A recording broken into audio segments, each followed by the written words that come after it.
নমস্কার বন্ধুরা, চলে এলো রঙ্গবতী মহিলা। এই যে পটল পোস্ত দিয়ে হয়ে গেছে, কিচ্ছু দেয়নি এর মধ্যে, বুঝলেন? কি দিয়েছি? পেঁয়াজ দিয়ে, দুটো কাঁচা লঙ্কা দিয়ে, মিষ্টি দিয়ে আর পোস্ত দিয়ে করেছি।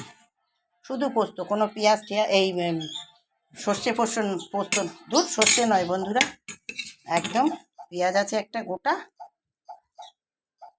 কাঁচা লঙ্কা, মিষ্টি, তেলের পরিমাণ বেশি, আর হচ্ছে পোস্ত। খাও, কেমন হয়েছে বলো বন্ধুদের, একটু দেখতে থাকুন।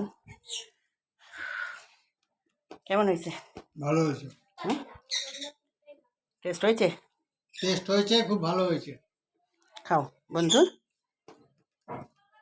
বন্ধু তুমি আসিও, এইভাবেতে রান্না করিয়া তোমাকে আমি খাওয়াইব।